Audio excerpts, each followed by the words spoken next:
بسم اللہ الرحمن الرحیم۔ السلام علیکم۔ سرکاری ملازمین نے اس طرح خود برادران یوسف سے چوری کی سزا شریعت یعقوبی کے مطابق معلوم کر کے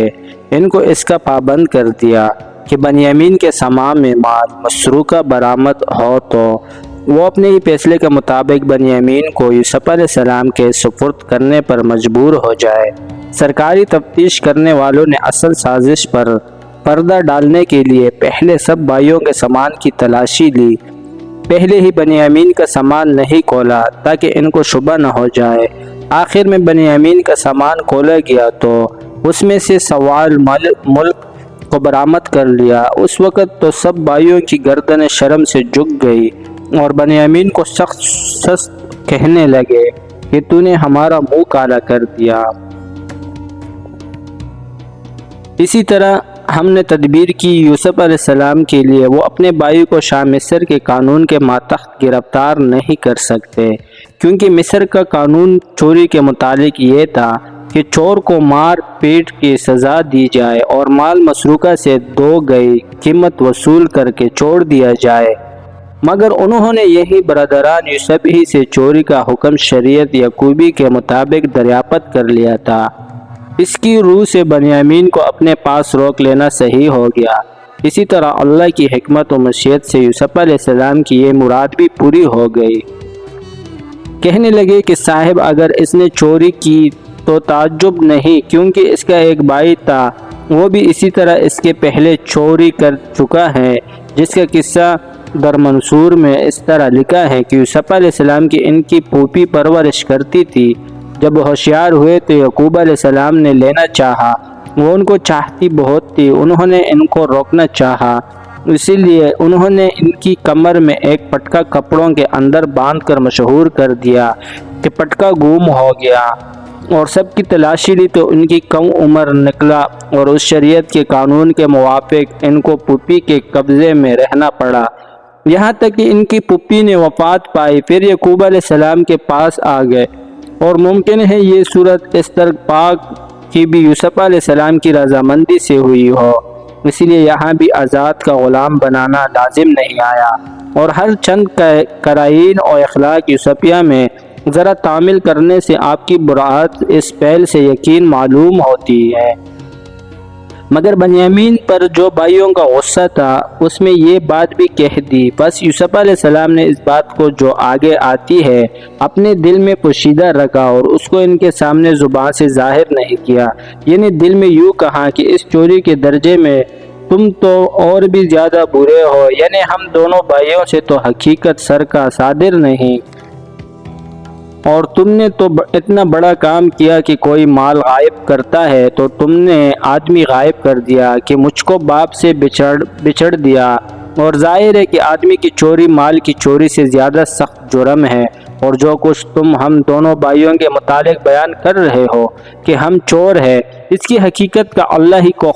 خوب علم ہے کہ ہم چور نہیں ہیں۔ جب بھائیوں نے دیکھا کہ انہوں نے بنیامین کو ماحوس کر لیا اور اس پر قابض ہو گئے تو برائے خوشامد کہنے لگے، اے عزیز، اس بنیامین کا ایک بہت بڑا باپ ہے اور اس کو بہت چاہتا ہے، اس کے غم میں خدا جانے کیا حال ہوا، اور ہم سے اس قدر محبت نہیں، سو آپ ایسا کیجئے کہ اس کی جگہ ہم میں سے ایک کو روک لیجئے اور اپنا مملوک بنا لیجئے، ہم آپ کو نیک مزاج دیکھتے ہیں، امید ہے کہ اس درخواست کو منظور فرما لیں گے۔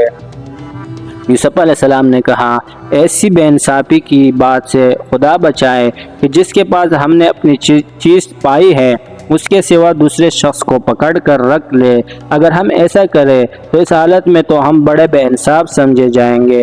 کسی آزاد آدمی کو غلام بنا لینا اور غلاموں کا معاملہ کرنا اس کی رضامندی سے بھی حرام ہے۔ پھر جب ان کو یوسف علیہ السلام سے تو ان کے صاف جواب کے سبب بالکل امید نہ رہی کہ بنیامین کو دیں گے، تو اس جگہ سے علیحدہ ہو کر باہم مشورہ کرنے لگے کہ کیا کرنا چاہیے۔ پھر زیادہ کی رائے ہوئی کہ مجبوری ہے، سب کو واپس چلنا چاہیے، مگر ان سب میں جو بڑا تھا اس نے کہا کہ تم جو سب کے سب واپس چلنے کی صلاح کر رہے ہو تو کیا تم کو معلوم نہیں کہ تمہارے باپ تم سے خدا کی قسم کھا کر پکا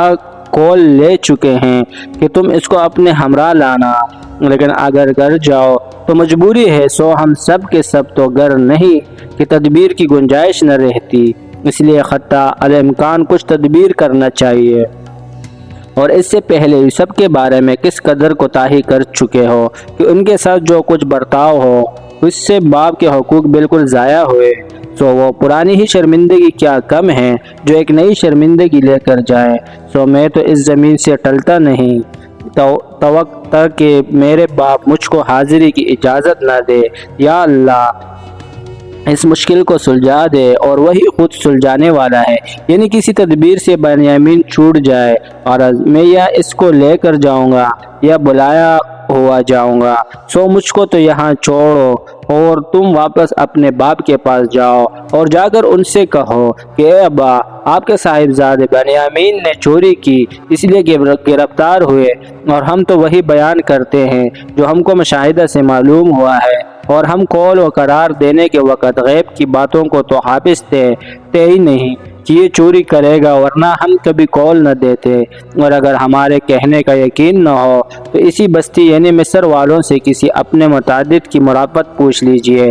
جہاں ہم اس وقت موجود تھے جب چوری برآمد ہوئی، اور اس قافلے والوں سے پوچھ لی جائے جن میں ہم شامل ہو کر یہاں آئے، معلوم ہوتا ہے اور بھی کنعان کے یا اس آس پاس کے لوگ غلہ لینے گئے ہوں گے، اور یقین جانیے ہم بالکل سچ کہتے ہیں۔ چنانچہ سب نے بڑے بھائی کو وہاں چھوڑا اور خود آ کر سارا ماجربان کیا۔ جب برادران یوسف کے سامنے بنیامین کے سامان سے مال مسروقہ برآمد ہو گیا اور شرم سے ان کی آنکھیں جھک گئے تو جھنجھلا کر کہنے لگے، اگر اس نے چوری کر لی تو کچھ زیادہ تعجب نہیں، اس کے ایک بھائی تھا، اس نے بھی اسی طرح اس سے پہلے چوری کی تھی، مطلب یہ تھا کہ یہ ہمارا حقیقی بھائی نہیں الاتی ہے، اس کا ایک حقیقی بھائی تھا، اس نے بھی چوری کی تھی۔ یوسف علیہ السلام کے بھائیوں نے اس وقت خود یوسف علیہ السلام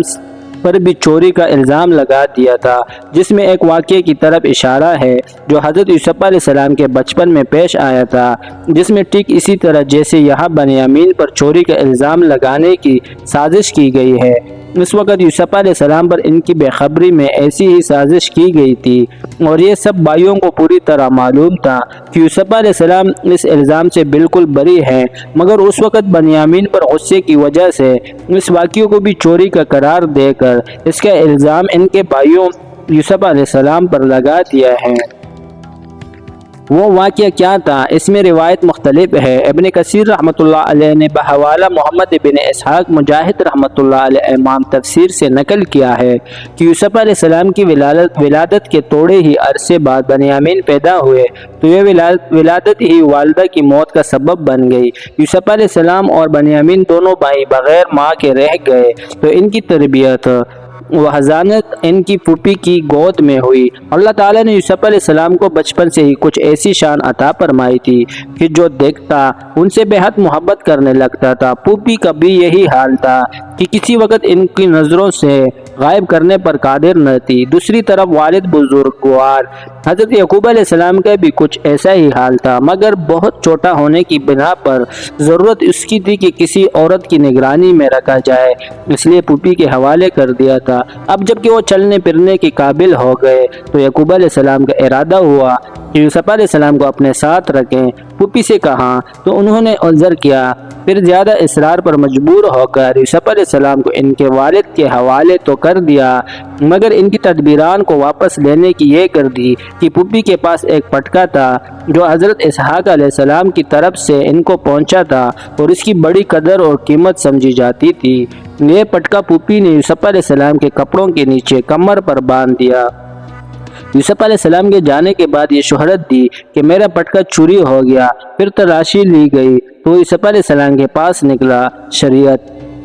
یعقوب علیہ السلام کے حکم کے مطابق اب وہ پھوپھی کی یہ حق ہو گیا کہ یوسف علیہ السلام کو اپنا مملوک بنا کر رکھیں۔ یعقوب علیہ السلام نے جب یہ دیکھا کہ شرعی حکم کے اعتبار سے پھوپھی یوسف علیہ السلام کی مالک بن گئی تو ان کے حوالے کر دیا، اور جب تک پھوپھی زندہ رہے یوسف علیہ السلام انہی کی تربیت میں رہیں۔ یہ واقعہ تھا جس میں چوری کا الزام حضرت یوسف علیہ السلام پر لگایا۔ اور پھر ہر شخص پر حقیقت حال روشن ہو گئی کہ یوسف علیہ السلام چوری کے ادنیٰ شبہ سے بھی بری ہے۔ پھوپھی کی محبت نے ان سے یہ سازش کا جال پلوایا تھا۔ بھائیوں کو بھی یہ حقیقت معلوم تھی، اس کی بنا پر کسی طرح زیبانہ تھا کہ ان کی طرف سے چوری کو منسوب کرتے، مگر ان کے حق میں بھائیوں کی جو زیادتی اور بے راہ روی اب تک ہوتی چلی آئی تھی، یہ بھی اسی کا ایک آخری جز تھا۔ جزاک اللہ۔